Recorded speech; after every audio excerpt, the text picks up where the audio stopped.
still got the flu. We're talking about OCD, where people are generally having to go and do repetitive things. This is different to Tourette's, where you're having verbal and motion tics, so making habits, noises, shrugging your shoulders, all these different twitches and habits. So an OCD is when you go back and you check a door isn't locked, and you have to keep going back and checking it again and again and again. It's very, very demeaning. OCD can also show itself in contamination issues. There's people out there who believe that their hands are never clean. They keep washing and washing and washing until they actually start to get cracks in their hands and they're bleeding and they're painful. And nobody in their right mind would be wanting to do that unless they were driven by a very strong compulsion to do that. So as I say, OCD is a bully. It wants you to suffer, it wants you to hurt. And what OCD is like, I could probably, to try to sort of explain what OCD is like, it's very manipulative, crafty, deceptive, and it's clever. It is actually clever. And I'm not going to give it any glory, I'm just going to say that it is clever, and therefore you have to recognise that. So, say for example, somebody who's got that tic there is a Tourette's thing. Now I'm borderline Tourette's, which isn't a real issue for me.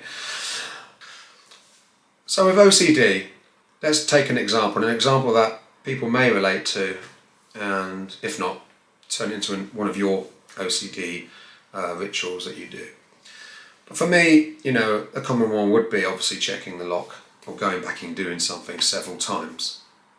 So I visualise OCD, and I think it doesn't hurt to visualise it as an actual bully, as an actual thing that is trying to spoil your life, rather than something that you can't see and can't control and can't fight against.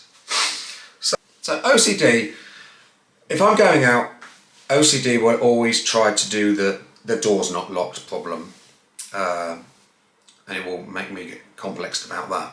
If you're leaving the house, you lock the door. As soon as you get into the car, you're about to drive off, OCD starts on you, ticking away at your head, ticking away and just tapping on the side of your brain. And it's saying, that door's not locked. You better go and check that door. Now I know it's locked. I have just locked the door. So the rationale is that I know the door's locked. So I've seen myself lock it because I know I've got OCD. So I know I have to check I'm locking the door correctly.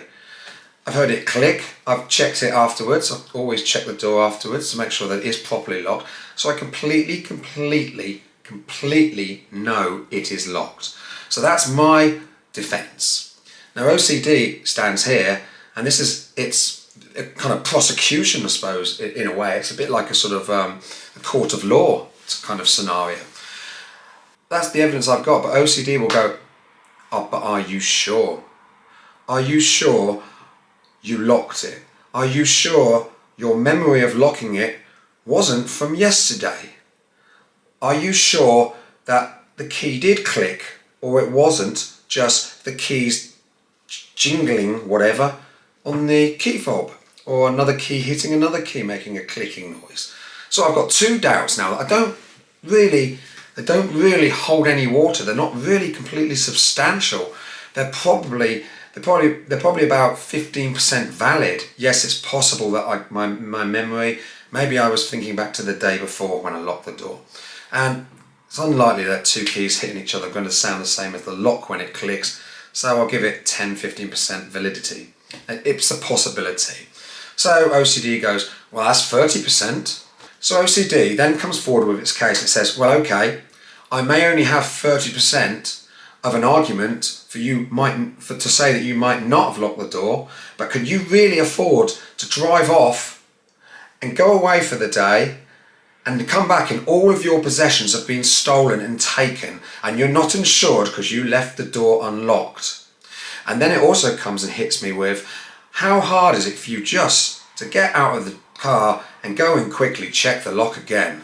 I mean, it really isn't hard for you to do. Do you really want to take that chance, even if there was only 10% validity in OCD, the bully's argument that I hadn't locked my door correctly. So of course I go, right, okay. I don't want to go through this day worrying about if my house is going to get broken into. So before I know it, I've given in to what I think is a fair resolution. So I'm there in my mind saying, okay, you're not going to keep bothering me if I check the door. I'll check the door this once, I'll go and check it, and I'll get back in my car and I'll drive off.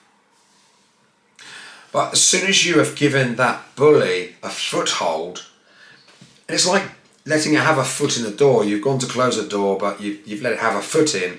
It's very hard to get it back out again. And what happens is the bully's clever. The bully, as soon as you get back in the car, what do you think is going to happen?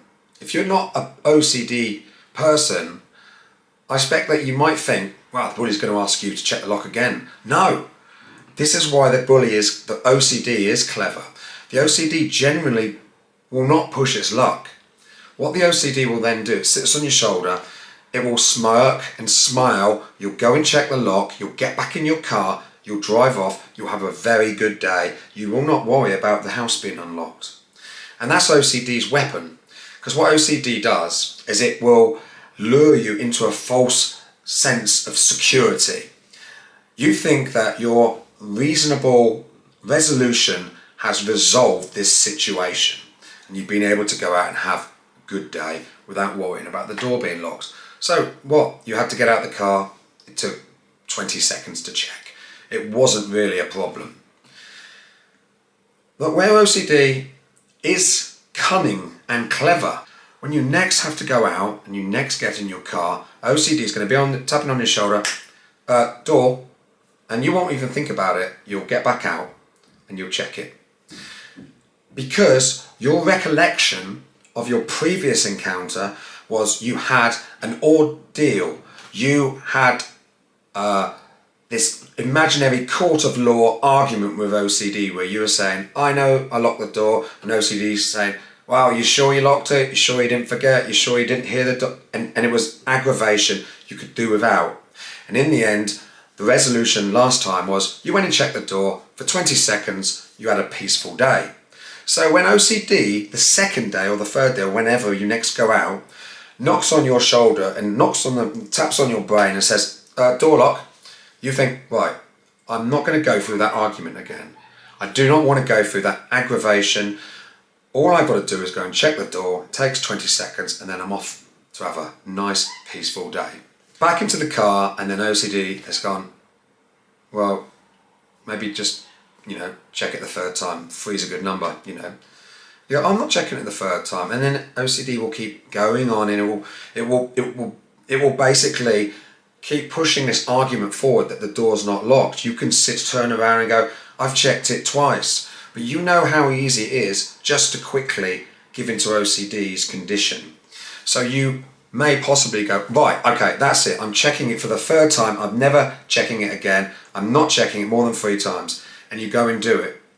You get back in the car, you drive off, OCD doesn't bother you. But what you've already got there is you've got an OCD complex or an obsession and compulsion that's already grounded. So all OCD's got to do is click its finger every time you go out the door, and it's fact. You will always check a door lock 3 times. OCD then has within its hold it's got ownership. It knows that it can make you check doors 3 times, at least 3 times. But it is actually irrational. You don't need to be checking them. You know that. But you have given in to the bully. You've given into it. You've given into it because it's easier. It's just so much easier just to do it. It's a bit like the kid who screams in the sweet shop and you kind of give it some sweets to shut it up. Actually, you've lost authority, you've lost power, and you've given into its unreasonable demands. Well, OCD is a bit like a real spoiled, bullyish kid that wants to just spoil your life. The problem also comes with OCD, once it's got a foothold, it then can try, if you're in a hurry, say you're late to work or late out somewhere, I can guarantee the next thing it does is you get in the car, you've done your 3 checks because you're still going to do that, And then OCD will then, because you're anxious and your mind's firing like mad, it's going to really hit you with, what if your checks weren't right? What if this wasn't right? What if that's not right? And you end up doing these checks like 9 times sometimes. And once you've got back into the car, something still doesn't feel right. It just doesn't feel right. And you've become dependent on this imaginary release of feeling secure that your door is locked.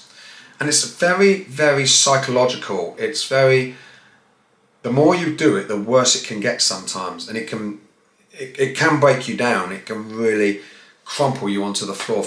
I'm talking physically. You know, I've ended up in such a state sometimes because of OCD.